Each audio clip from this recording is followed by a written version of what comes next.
So I was upstairs. I got bored. My car's here. It's normally at Jonathan Days, which he has a YouTube channel. And I decided I was going to make a couple little videos since I wasn't really doing anything. It's a rainy night, so I was going to close the garage door because it's cold outside and then get a little bit more light. You know, I thought a lot of things out when I did this, but putting the lights above the garage door was not one of them. So I just wanted to go over, I put Holley EFI on my car a while back, and I could find almost no one that said anything about the Holley EFI, and I decided I was just going to make a short video of what I had to do just to get it in my car and running. Super simple. A lot of people are intimidated by wiring and stuff. Holley, thankfully, they're awesome. Their kit is self-explanatory. I see a lot of people have a problem with Terminator X or something. I got the HP, but the wiring is pretty straightforward. So I'll start by where it is. I put it. Yeah, I'll show you where it is and then how I got it there. But so a lot of people put it different places. Being that mine's a street car, I put it behind the panel. I have to make a plate here, weld it in, and then attach the rubber grommets, of course, so it doesn't beat around in there. Not that I'm taking corners. I got this fiberglass plate from my friend years ago, and I don't even know if they still make them or where he got it, but it hides pretty well. And then my heater core, I don't have heater core anymore, so I have all my Holley stuff underneath. And then I put my my wires here so that I can hook. I got the 3.5 dash, and I also have the 6.8 Pro dash, and I'll go over that here in a little bit. But so how I got it there was, naturally, I get rid of the heater core in my car because I don't care about it. But behind my dipstick and stuff is the hole for one of the heater core tubes. I just took the relay and everything apart, unpinned it, shoved it through there, and then repinned it all on the other side of the firewall. And then other than that, all it is the injector harness comes through here. It hooks up to all the injectors. Everything's labeled, super brainless. Then the engine harness comes through. Everything's literally labeled really nice. TPS, the cylinders, everything. I mean, see, cam position sensors, everything's labeled. I run it all through the engine, the valley of the engine, because it's a little bit cleaner. I know I have a lot going on. I just took the convenient route out of a lot of it to get it running. It's been years since my car ran. Because factory computers suck balls and I hate it. I fought 7 years worth of problems trying to get that stupid thing to work, and I bought a Holley system. Actually, my girlfriend bought it for me for my birthday last year. I think I put 2 hours into installing it and had my car running myself, knowing nothing about tuning, anything. Downloaded a global file, started the car right up once I put the injector data and stuff like that in. It's perfect. I just plug all these sensors in.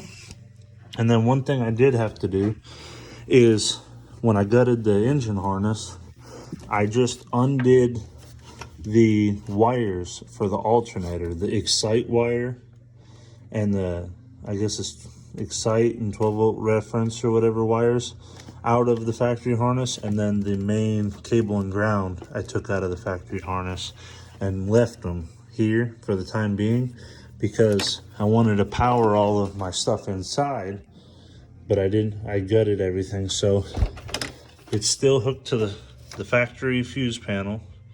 And then I have this one is the alternator. So it comes from the alternator, still goes to here, and then goes from there to the factory fuse panel. So that didn't change. The end of this is factory connectors on the alternator. Then I just extended these wires and I kind of looped them up to hide a few, but they plug in here. Right here is one power, and then the other one is another little connector in here somewhere. The little green one, I think it's underneath here. But so the alternator charges perfect. Like I didn't have to. A lot of people said that they had to do like resistors and crazy stuff in there. But right here in the dash, I just forgot I was going to grab a pick before the video started, but being that I'm new to YouTube, I don't remember things like that, so I have a pick to show you which wire I jumped, because in tandem with adding the Holley, naturally I went the expensive route and got the Pro Dash, since my girlfriend was nice enough to buy me the Holley system. But right here, I wonder if it has more slack, or I'm just pulling on stuff and gonna break it, but yeah, right there. Okay, so this wire is jumped.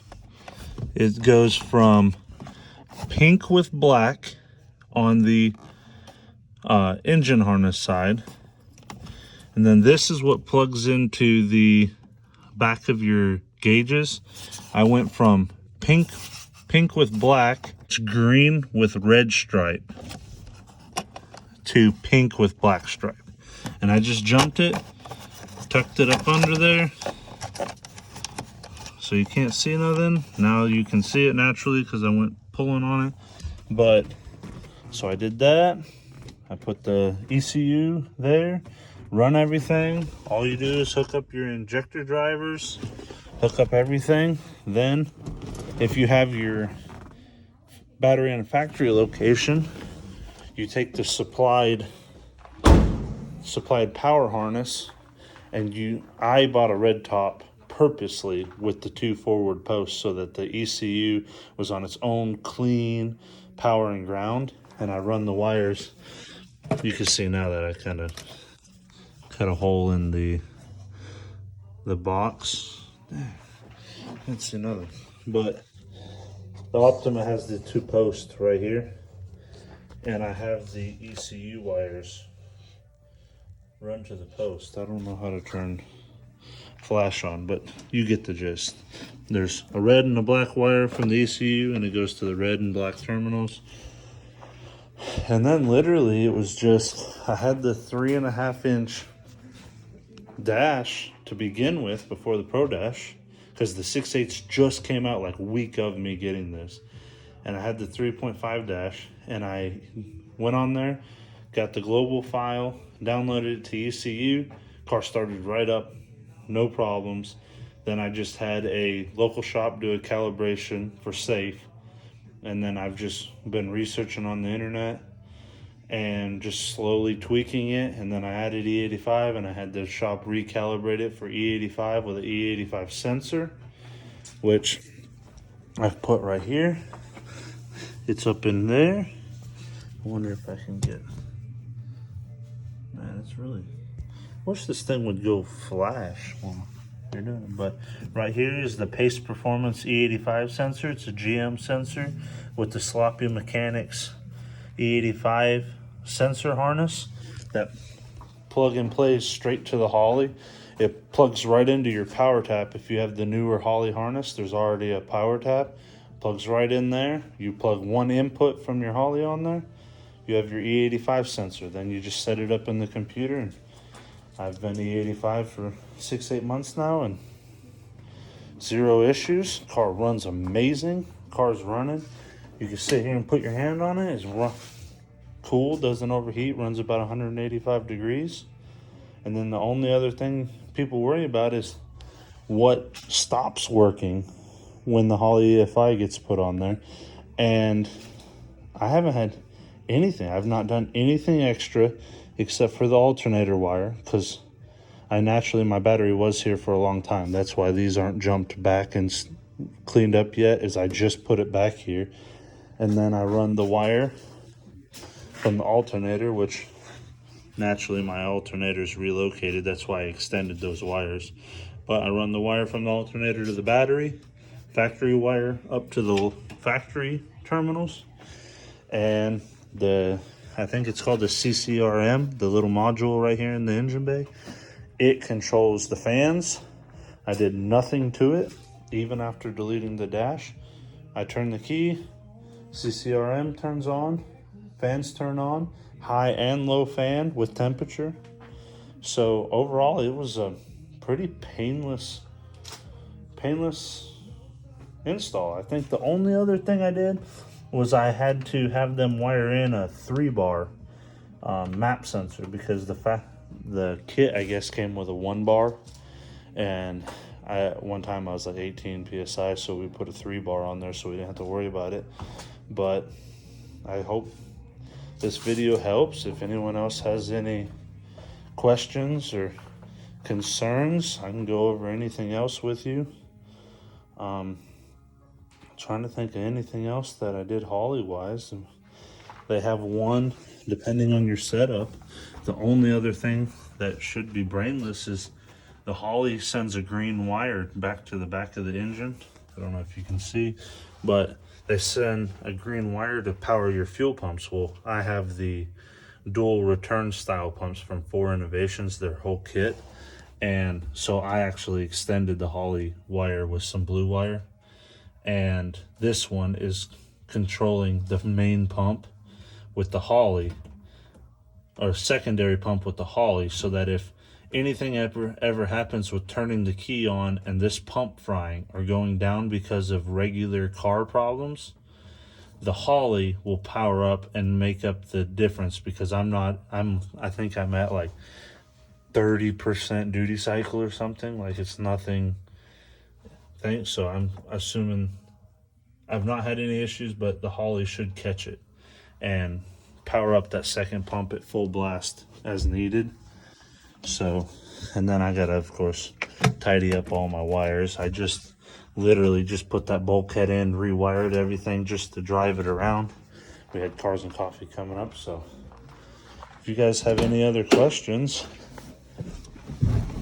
I'll give you.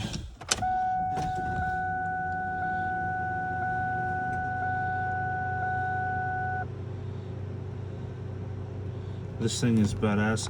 I made my own right here.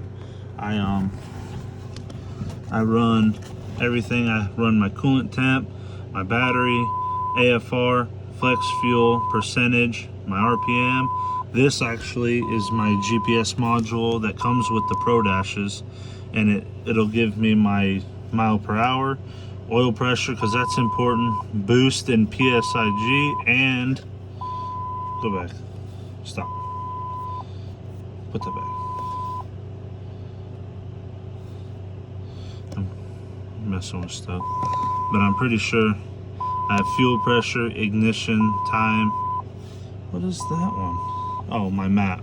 So that one's reading in the KPA, and that one's the boost.